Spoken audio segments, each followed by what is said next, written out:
ZEE5 ಇರುವಾಗ ನೀವು ನಿಮ್ಮ ನೆಚ್ಚಿನ ಶೋಗಳನ್ನ ಎಂದಿಗೂ ಮಿಸ್ ಮಾಡಿಕೊಳ್ಳುವುದಿಲ್ಲ. ಅದು ಸಂಪೂರ್ಣ ಉಚಿತವಾಗಿ. ಅಂತೂ ನಮ್ಮ ಕಂಪ್ನಿಗೆ ನಮ್ಮ ಲಾಸ್ಟ್ ಪ್ರಾಜೆಕ್ಟ್ ಇಂದ ತುಂಬಾ ಪ್ರಾಫಿಟ್ ಬಂದಿದೆ. We should celebrate. ಅಣ್ಣ, ಕಂಪ್ನಿ ಎಂಪ್ಲಾಯೀಸ್ ಎಲ್ಲ ಸೆಲೆಬ್ರೇಟ್ ಮಾಡೋ ಥರ ಏನಾದರೂ ಫಂಕ್ಷನ್ ಮಾಡೋಣ ಅಣ್ಣ. ಫಂಕ್ಷನ್ನು ಒಂದಲ್ಲ ಒಂದು ಕಾರಣಕ್ಕೆ ಮಾಡ್ತಾನೆ ಇರ್ತೀವಿ. ಕಂಪನಿ ಎಂಪ್ಲಾಯೀಸ್ಗೆ ಹೆಲ್ಪ್ ಆಗುವಂಥದ್ದು ಏನಾದರೂ ಮಾಡೋಣ. ಎಲ್ರಿಗೂ ಏನಾದರೂ ಗಿಫ್ಟ್ ಕೊಡೋಣ.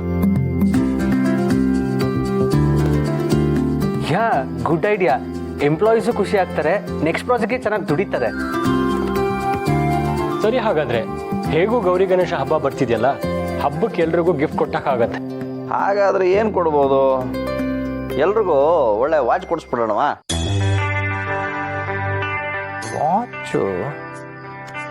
ವಾಚ್ ಬೇಡ ಅನ್ಸುತ್ತೆ.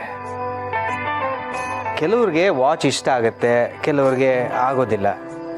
ಕೆಲವರು ವಾಚೇ ಕಟ್ಟೋಲ್ಲ. ಸ್ಮಾರ್ಟ್ ಫೋನ್ ಕೊಟ್ಟರೆ ಹೇಗೆ?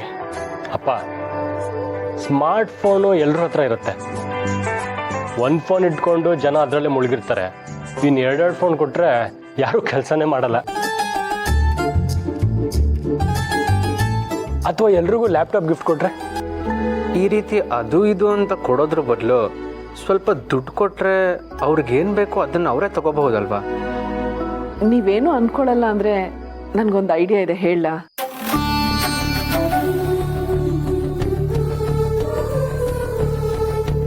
ನಾವು ಗಿಫ್ಟು ಅಂತ ಏನೇ ಕೊಟ್ಟರು ಅದು ಕೆಲವ್ರಿಗೆ ಇಷ್ಟ ಆಗ್ಬೋದು, ಆಗದೆ ಇರ್ಬೋದು, ಉಪಯೋಗಕ್ಕೆ ಬರ್ಬೋದು, ಬರ್ದೇನೂ ಇರ್ಬೋದು.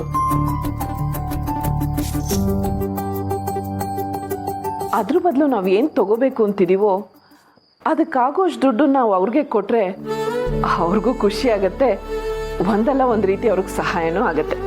ಅಯ್ಯೋ, ಕರೆಕ್ಟಾಗಿ ಹೇಳಿದ್ರಿ. ನಾನು ಇಷ್ಟೋ ತನಕ ಅದನ್ನೇ ಹೇಳ್ಬೇಕು ಅನ್ಕೊಂಡಿದ್ದೆ, ಅಷ್ಟರಲ್ಲಿ ನೀವೇ ಹೇಳ್ಬಿಟ್ರಿ.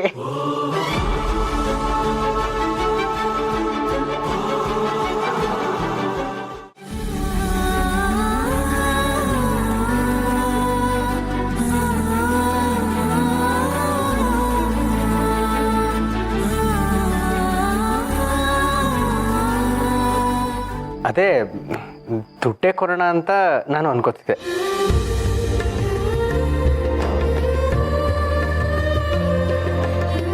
ನೀವಿಬ್ಬರು ಯೋಚನೆ ಮಾಡ್ತಾ ಇರೋದು ಸರಿಯಾಗೇ ಇದೆ. ಅವ್ರವ್ರಿಗೆ ಏನೇನು ಕಷ್ಟ ಇರುತ್ತೋ, ಕೆಲವ್ರಿಗೆ ಹಬ್ಬನ ಗ್ರ್ಯಾಂಡಾಗಿ ಸೆಲೆಬ್ರೇಟ್ ಮಾಡಬೇಕು ಅಂತಿರ್ತಾರೆ. ಕೆಲವ್ರಿಗೆ ಅಕ್ಕನಿಗೋ ತಂಗಿಗೋ ಮದುವೆ ಮಾಡಬೇಕು ಅಂತಿರುತ್ತೆ. ಕೆಲವರು ಮನೆಗೆ ದಿನಸಿ ತರೋದಕ್ಕೂ ಸಾಲ ಮಾಡ್ತಾರೆ. ಇನ್ನು ಕೆಲವ್ರಿಗೆ ಮಕ್ಕಳ ಸ್ಕೂಲ್ ಫೀಸ್ ಕಟ್ಟೋದಕ್ಕೂ ಕಷ್ಟ ಇರುತ್ತೆ. ಅಂಥವ್ರಿಗೆ ನಾವು ಏನೇ ಗಿಫ್ಟ್ ಕೊಟ್ಟರೂ ಅದರಿಂದ ಸಂತೋಷ ಆಗದೇ ಇರ್ಬೋದು.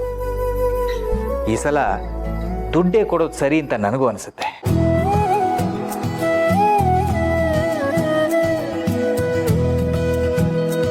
ಏನು ಹೇಳ್ತೀಯ ಮಹೇಶ? ಹೌದಣ್ಣ, ಅಭಿ ಮತ್ತು ಅದಕ್ಕೆ ಒಂದೇ ಥರ ಯೋಚನೆ ಮಾಡ್ತಿದ್ದಾರೆ.